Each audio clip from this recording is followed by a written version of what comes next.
This esteemed panel is a very interesting one. I've been promised that our panelists say they have lots to say, so we're looking forward to that. The topic is Islamic finance. Is trading halal or haram?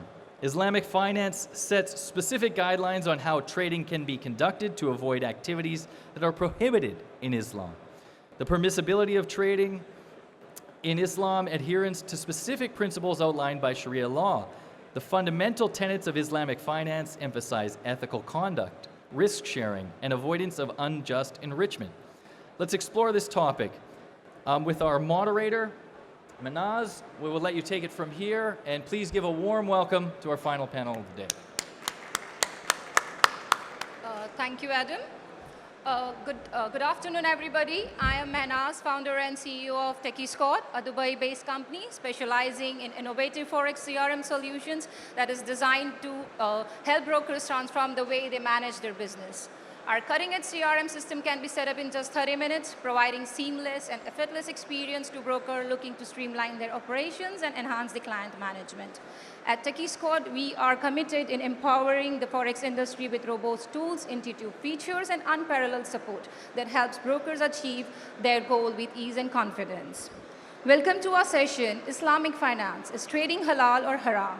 Islamic finance is a growing sector that adheres to Sharia principles, creating ethical and transparent financial solutions. I am honored to moderate this session. Together with our expert panel here, we are going to explore the core principles of Islamic finance, the ethical investment strategies, and the challenges faced in aligning trading practices with Sharia law. Before we begin with session, I would just like to inform that kindly please note the opinion from our speakers are solely their own and does not reflect the opinion or the point of view of any company or research. Let's unpack this vital subject and uncover the meaningful insights. We have Mr. Ahmed from His Highness, the Ruler's Court of Dubai, and Mrs. Farah from Equiti Capital. Can you guys please give a brief introduction about both of yourselves to the audience, please? Okay, thank you for having me today. Actually, my name is Ahmed Allam. I'm working as a senior financial expert at His Highness Ruler Court. I'm specialized in financial fraud, especially related to the cryptocurrency and virtual assets. Okay, thank you, Ahmed. Yes, Ms. Farah. Hello, everyone. It's Farah Mourad. I'm actually a senior market analyst at Equiti Group, not Equiti Capital. Equiti is a fintech. We not only provide platform for investment and trading, now we do have Equiti Gold, first of its kind platform that you can purchase gold. And we had the first or initial approval for ETF as well. And we hope also maybe from this conversation I would hear more of what traders are concerned about, they care about, and we always try to maybe give clients what they would need, especially this year. This year is the year of clients, so I hope in case at the end you have any questions to have them also answered. Thank you, Farah. So to start with, can you guys explain the fundamental principles of Islamic finance and why they are important for trading? Yes. Yes, actually Islamic finance, it's in Islam, the fundamental principle governing the financial transaction is that all the economic activities is permissible unless it's prohibited by Quran, which is word of God, and Sunnah, which is saying and action of Prophet Muhammad. These fundamental principles prove that the Islamic finance is flexible and adaptable. The Islamic finance governed by the principle of the Sharia law, and this Sharia law is driven from some main sources. First is Quran, second is Sunnah, third is the consensus of the scholars, and fourth it's something called equivalency. It's something like we can consider it like common law in nowadays. So this is the main source of Sharia law. Sharia law put a specific standard or put a specific principles related to the Islamic finance. First is the prohibition of riba, or in other words, unjustifiable interest, because in Islam they consider the interest on loan is something unjustifiable, or in other words, it's exploitative from one side on the account on the other side. Second, second principle is the risk sharing. In Islam, there should be some kind of sharing the risk between the lender and the borrower. Third, we can consider one of the other principles related to the Islam, that we can, the prohibition of excessive uncertainty. They call it in Islam al-gharar.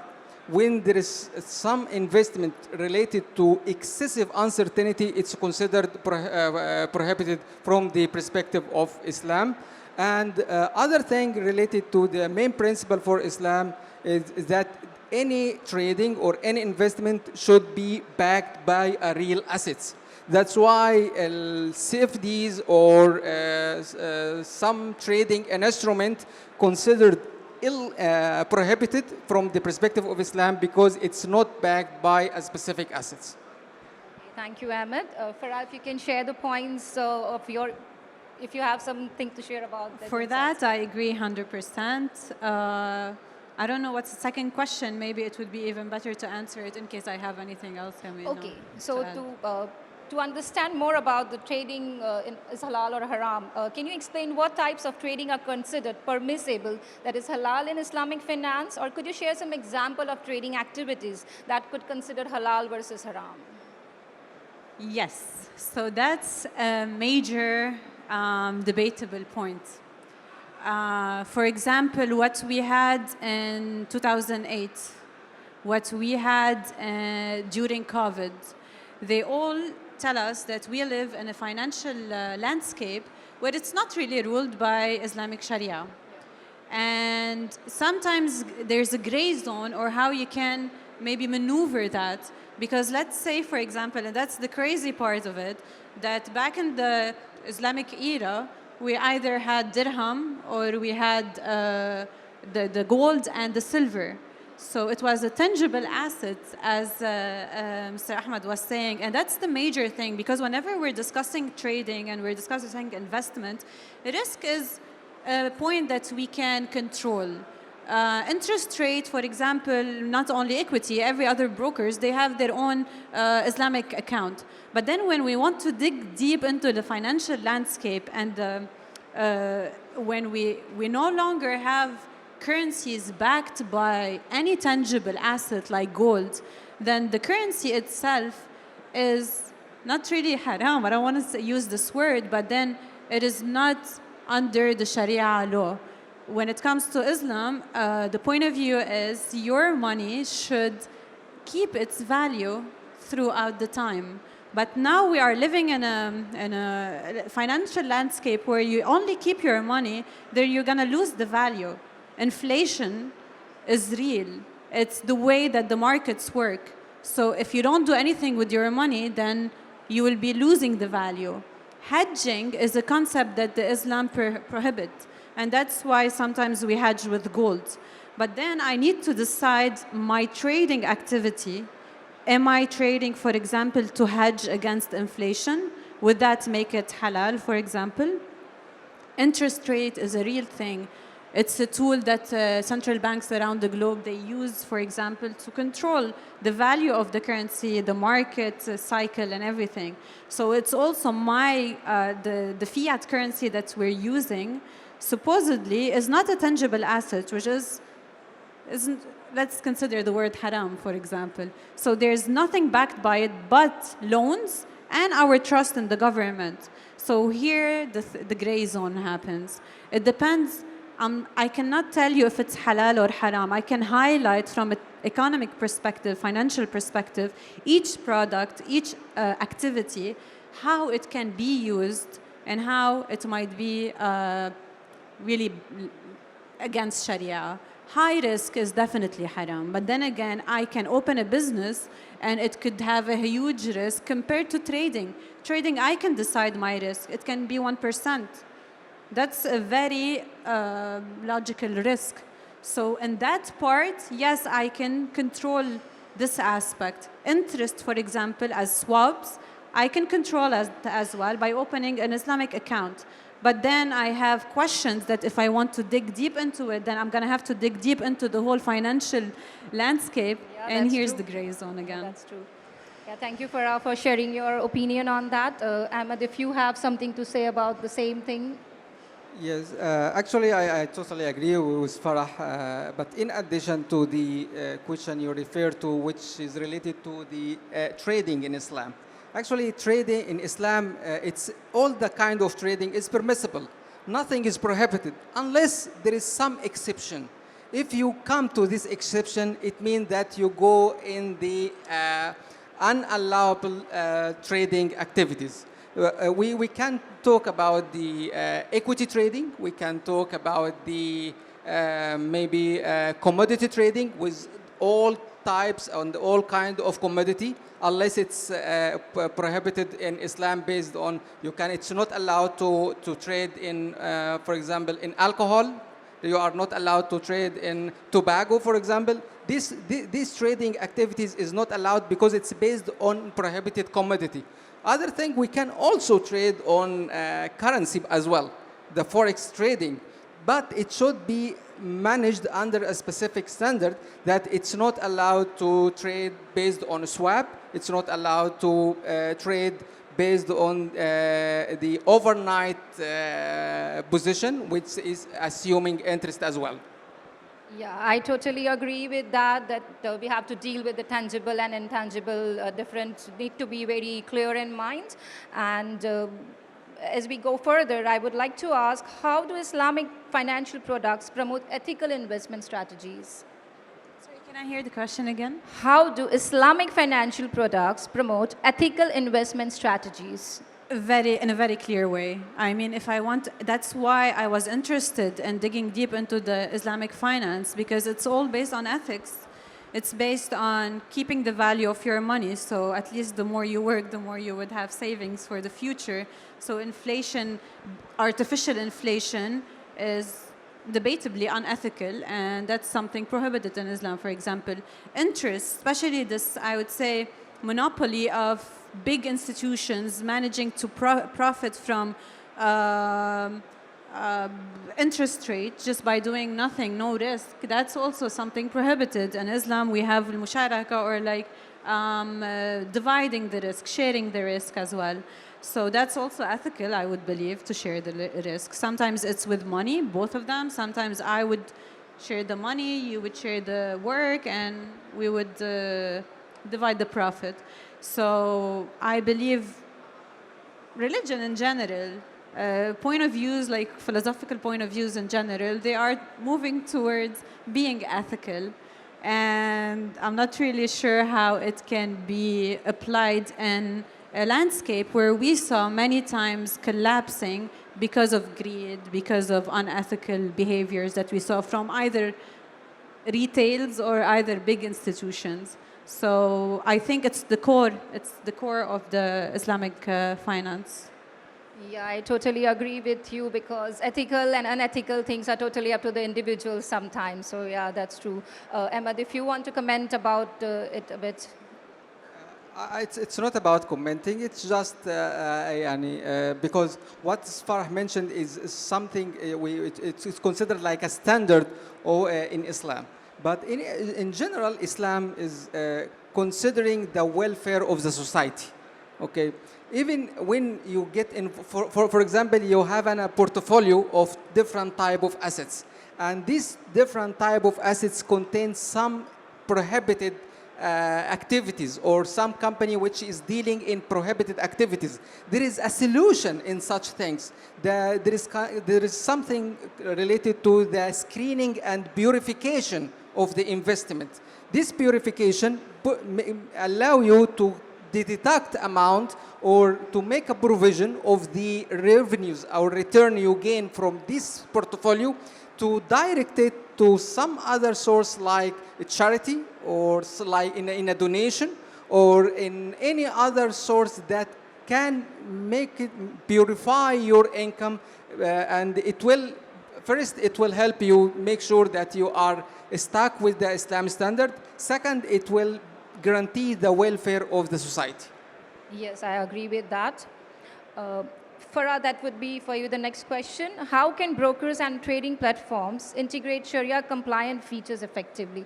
I guess you would be the best to answer that question. Yeah, so the thing is, if we want to go back when we had an actual Islamic landscape economically, we saw them trading with other civilization in a different form. For example, interest rate, they actually managed to do certain kind of relationship with them where they would pay interest, but they wouldn't take it. So it's not like purely prohibited to deal with a landscape that doesn't really look like the Sharia landscape. So that also would need us to divide the way we see this topic. There is the general landscape. There is the general halal and haram and the core of Islam and the core of Islamic financial landscape. That would allow me to tell you, for example, that the fiat currency, I'm not really sure how it's halal since there's no tangible asset backing this fiat currency. But me as a trader, me as a retail investor, I can just control whatever in my whatever I can control, and that's where the broker might also help me. Whether we would give Islamic accounts, which has no swaps, for example. I think also something that to consider commodities, whether it's gold, whether it's oil, whether it's any kind of commodity. I think it would be less of a gray zone when we're discussing commodities. Stocks is a little bit of a gray zone because even if Ahmed, as he was saying, we have maybe some companies that it depends on their activities. But then again, in any balance sheet, there's always debt. So we've heard some scholars now discussing the percentage of debt to profit, which, because it's part of how things are happening right now. So that's something also to consider. Now that, as I told you, we have this initial approval of ETFs, maybe also it would be a way to have Islamic ETFs. Also, it would be really interesting to hear your point of view in case it's something you care about. Gold, for example. Gold, as I told you, commodity is a clear thing. Also at Equiti, we have Gold app where you can buy gold. So we try as much as we can to hear. Sometimes it's not really directed to, the religious point of view. It's just that the market is speaking and you would hear them and would just deliver whatever is needed. Yes, exactly. So you have to go with the flow in that case. It's not really in a bad way. Yeah, in a good sense. Yes. Yeah, I agree. So Ahmed, if you can suggest or give us a feedback about it, like what could be the features that can be effectively integrated by the trading platforms or the brokers? The same question goes to you as well. Yeah. You're talking from the perspective of trading platform? Either the brokers or the trading platforms, maybe. In fact, the trading platform which would like to get involved in Islamic finance, they should seek some kind of Sharia advisory board. The purpose of Sharia advisory board is to provide them with advices on how to regulate their activities within the platform they are working on. So it's so advisable to seek this advice from Sharia advisory board. Second, for the platform who is interested to get involved in Islamic finance, they should develop Islamic products. Islamic products, however, may be related to equity trading, to make sure all of the company involved in the portfolio or involved on the platform should be working in accordance with Islamic law, and there is no illegal product or activities done through this company or any activity against the Islamic law. Also, we can seek something related to Islamic forex account.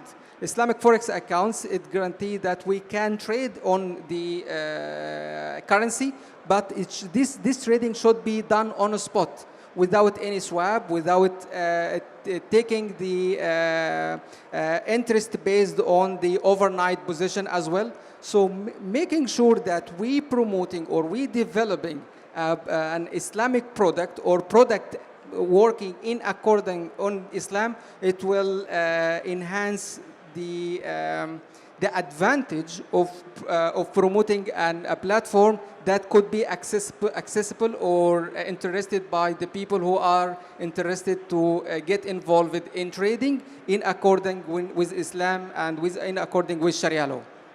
Okay, thank you. And also there is often the confusion between the speculations and the legitimate trading. How can traders distinguish between the two under Islamic finance? I mean, it's clear. You would know yourself when you're just there betting on a market move, or you're just doing your study pretty well. So there's three things to take into consideration: the study that you're making, the risk, and that's something also that would too many voices against trading would tell you because it's a high risk. But I don't think it's a high risk. It's a risk that you can control yourself. It's just that it push people. It gives you the ability to have a high exactly. risk. Just as I said, you can have a business, you can buy real estate, and the risk would be higher than trading. It all depends on the tools you're using as a risk management.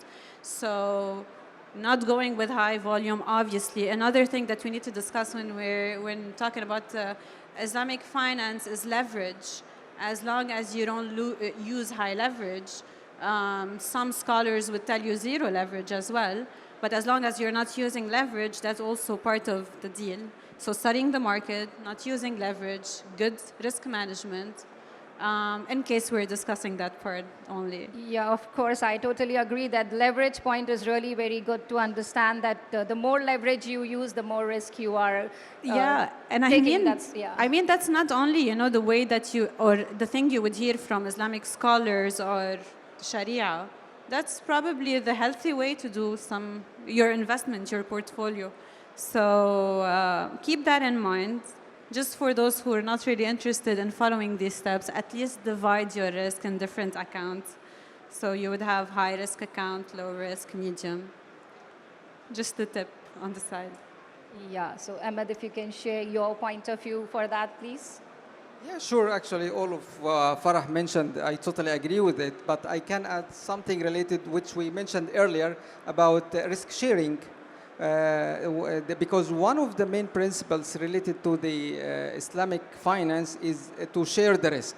It's not fair for the society. It's not justice for the society to let one party assume all the risk and the other party put all the burden of the risk related to the business on him. So it's not fair. This is the main issue, or this is the main concern the Islamic finance try to handle it, try to divide the risk within the whole society. So if me and you are the borrower and I am the lender, if we are sharing the risk, both of us will work together to make this business success, or to make this business successful. But if I know that you are assuming all the risk and I am free of risk, so I will not care if you gain profit or you make loss. Now, because I am in the safe side guy and you are on the total risky area. Yeah. So this is the mechanism, this is the idea, this is the main principle of Islam, to make all the society work together to the welfare of the society.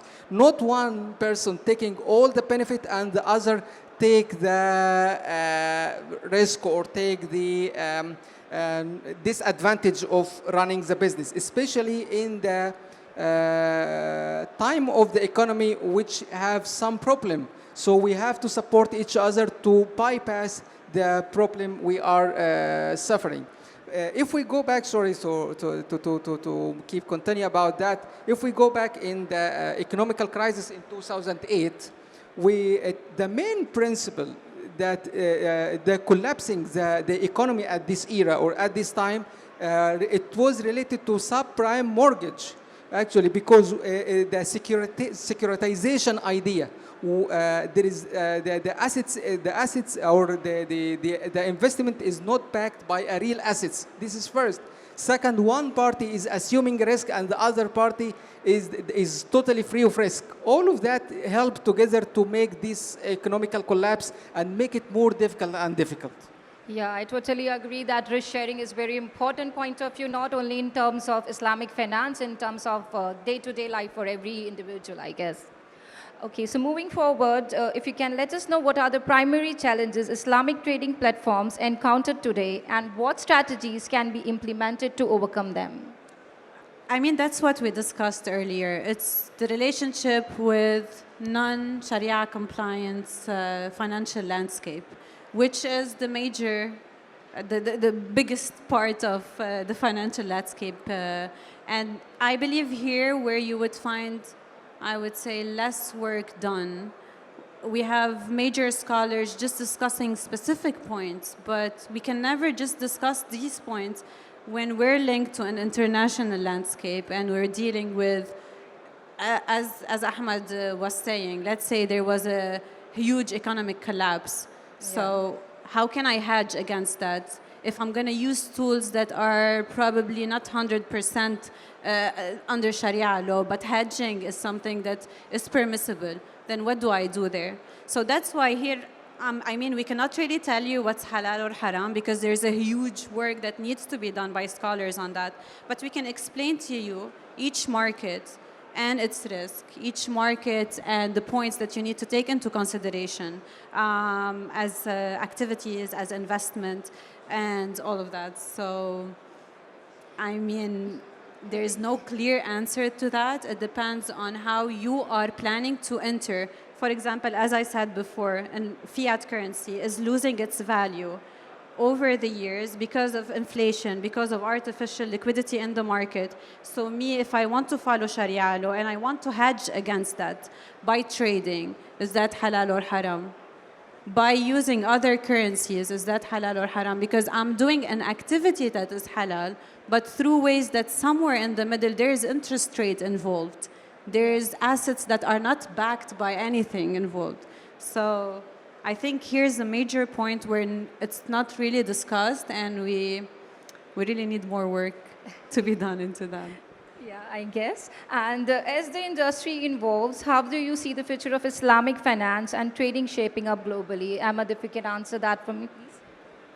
In fact, I'm so optimistic. I'm so bullish about the future of Islamic finance. This is because of many reasons. First of all, the advancement and the development of the technology nowadays we are having allow a lot of Islamic interest guys and company to promote or to develop their own platform or their own trading platform which is supporting the Islamic finance. This is from one side. Other side, we can observe a lot of people, however they are not Muslim, they are too much interested in Islamic finance because they give them an acceptable level of risk, which they cannot see in the traditional or conventional non-Islamic tools. Yeah. So from my perspective, the nearest future, we can expect a very booming or increasing of the Islamic finance. We can see a lot of even digital banking, which is run based on Islamic finance. Even here in Dubai, we have a Royal digital banking. This digital banking is completely working based on Islamic finance and Sharia law. All of that maybe it's taking some times, but we need to wait and see, because more the people consider the performance of Islamic finance is going on the right track, it will attract other people, however they are Muslim or non-Muslims, because it's a matter of investments. It's not a matter of religion, by the way. So it's so important for that. Yeah, thank you, Ahmed, for that. Farah, if you can also let us know, how do you see the future of Islamic finance and trading shaping up globally? I mean, I'm not sure. Ahmed is very optimistic.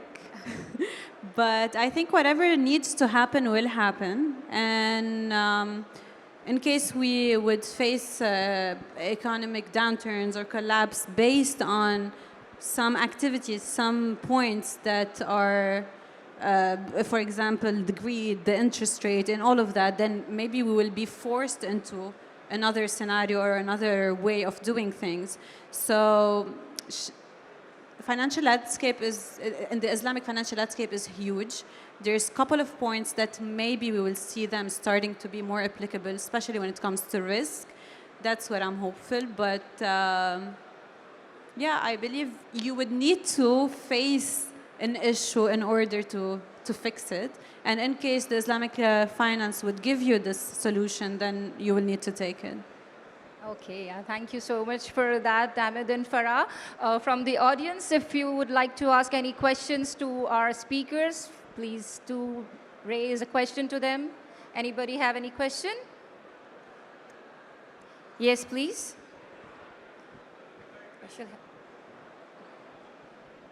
I just want to ask a very kind of back to basics type of question. So we know how business works, right? Business will provide value. The market will reward that value with money. And so it's kind of a win-win situation, a positive sum game, where you're creating value and the business gets money, the customer gets value, so everyone's happy, right?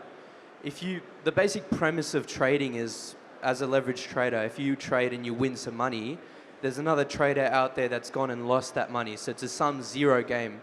I just kind of wanted to know your guys' thoughts as experts on the topic, not just in the Islamic sense of halal and haram, but also a bit of like a broader kind of ethical sense. Where do you guys lie in terms of, what do you guys think about that?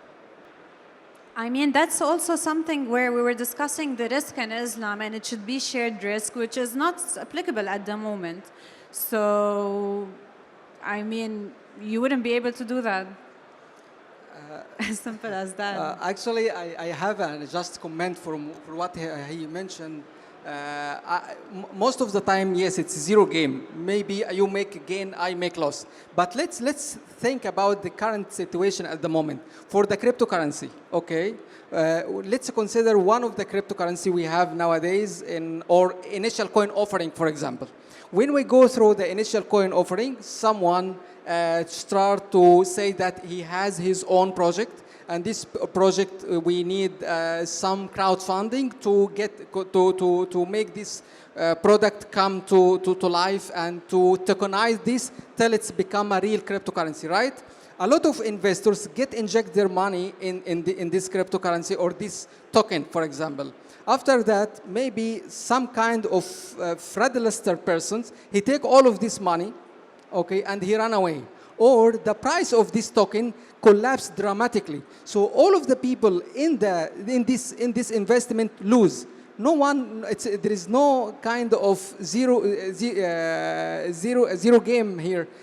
All of the investors lose their money because this type of product or this type of assets is collapsed. So no one achieved gain at all. So the idea of zero game investment or these principles is not exist in all type or all type of asset, or not all in all asset class.